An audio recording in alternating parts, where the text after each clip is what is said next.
Hi there and welcome back to our beginner watercolor course. We're actually approaching the end of it because we've done all of the singular tutorials on water control, color theory, etc. that is necessary in the beginning to start with watercolor and make sure that you can purposely use the color, the water, to create what you actually want. I've changed the layout of my paper today a bit because we're actually gonna paint flowers today. We're gonna do a tutorial on tulips. I thought given it's spring, it would be nice to do something in a format that I could repurpose as a greeting card, and maybe this is something you can try as well.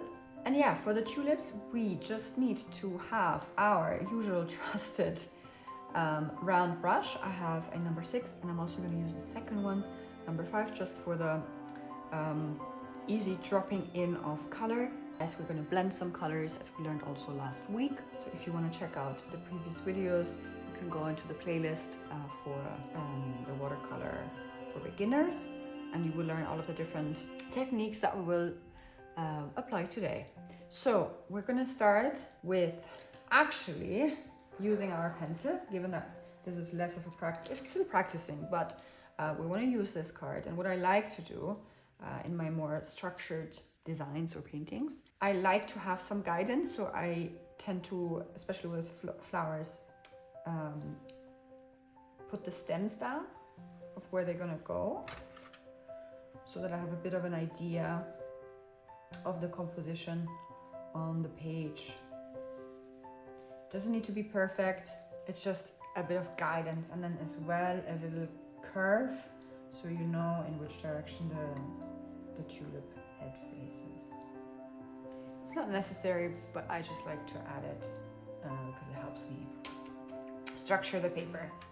Okay, then taking our number 6, there we go, brush, we're gonna mix a bit of color. We're going to mix an orange with a tiny bit of pink. See? That was a little too much. Let's try and go with this. And then we add an egg shape for our tulips. Remember, you leave a little space. You don't have to, you can leave a little space in between. And we're wetting our paper so that then we can go back in with the pink later on, which then allows us to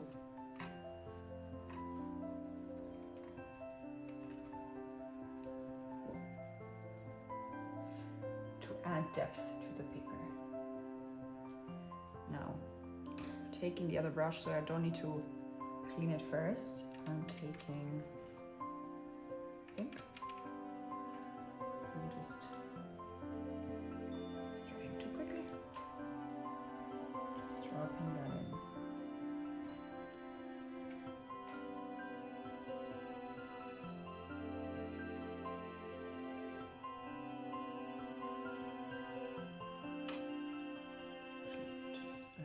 Feeling it's drying too quickly. Just add a bit of water again. Do that too here.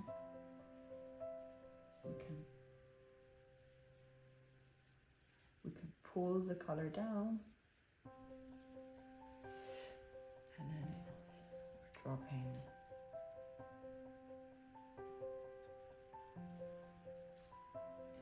some paint on top.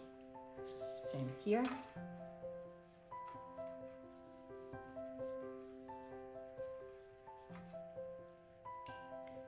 Just gonna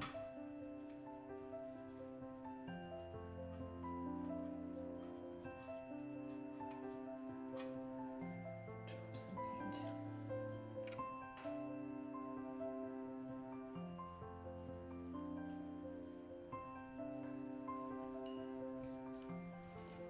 Now we're just gonna wait a second for it to dry slightly.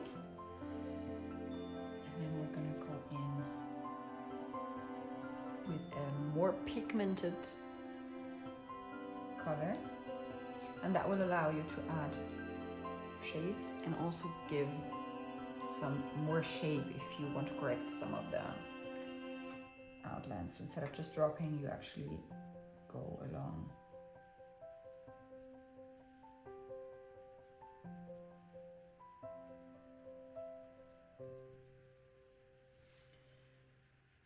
So here we can maybe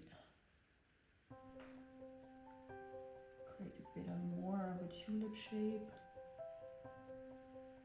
Correct the bottom here. Add a bit color on top. And we can do the same here. Okay, fairly happy, just need to correct on the side here. And just add a bit of color on top. I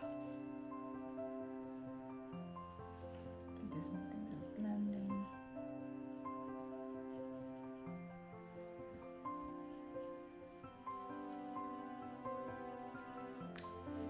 Great, we don't need to wait for the stems. We learned last week that of course if now we add green here, this might turn into muddier colors. But I like that it looks rather natural when it bleeds just slightly into the floral itself.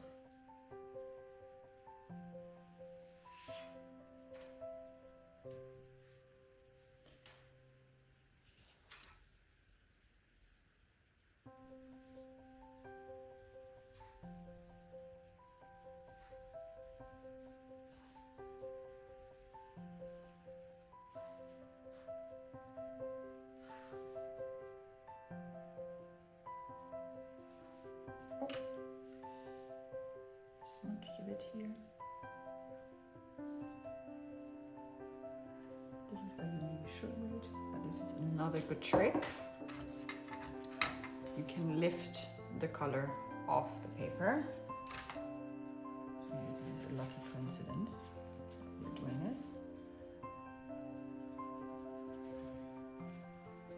You basically remove watercolor.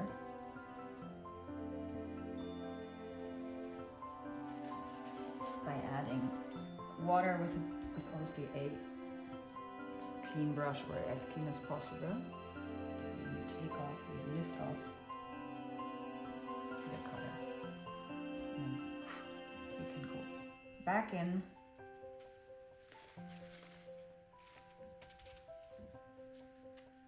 Later on, and we fix that flower, which is a bit of a pity because it was the nicest one according to in my opinion, but that's okay.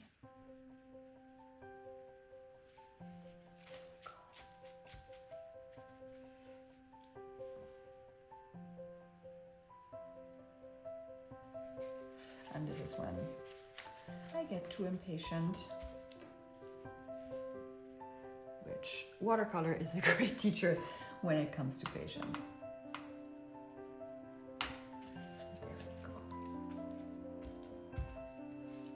Okay, not perfect, but it's decent, I'd say. So maybe we add another layer.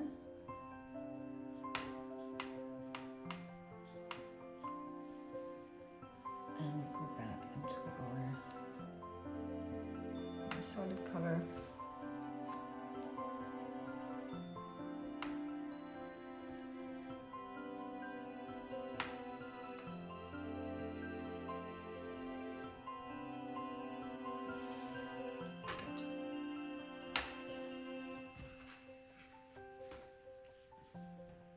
And now we can go in for our leaves. We can practice our compound stroke. We start with the tip, press down, and pull up. Just can maybe get that some more pigment. Great.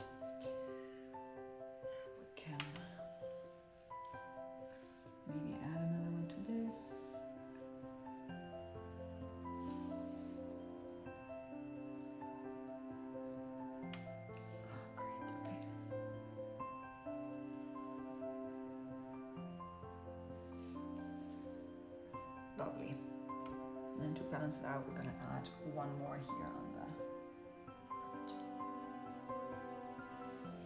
the. Okay, and there you have it. A very, very simple tulip. If you wanted to add even more detail, you could wait till it's dry, and we can work with some glazing. So we load our clean brush with water and little pigment. I would say we go with the pinky orange.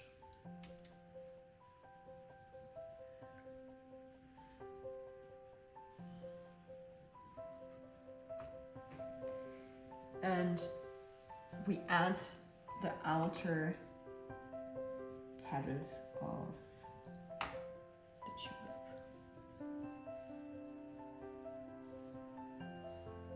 This is too orange. I would like to have the main color of the flower coming through.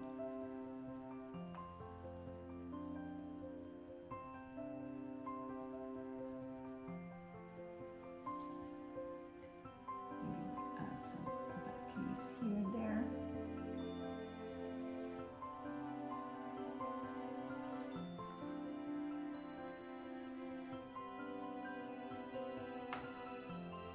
And you could now wait and we add another layer on top here. So we're gonna hold off for a second.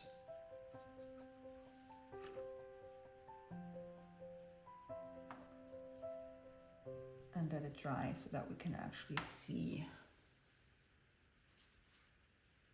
the different layers for the glazing. So we just need to hold on a second, let it dry properly, and then we add another petal that overlaps with the two that we just drew. Start from the one on the right that seems the driest, test it out, and we can add another layer.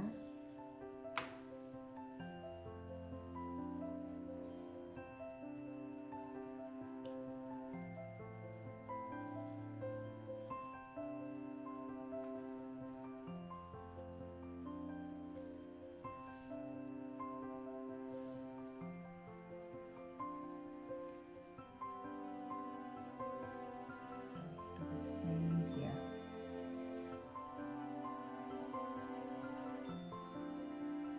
So we're building depth.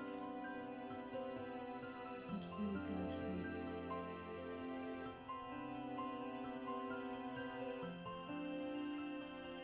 add two more. Great.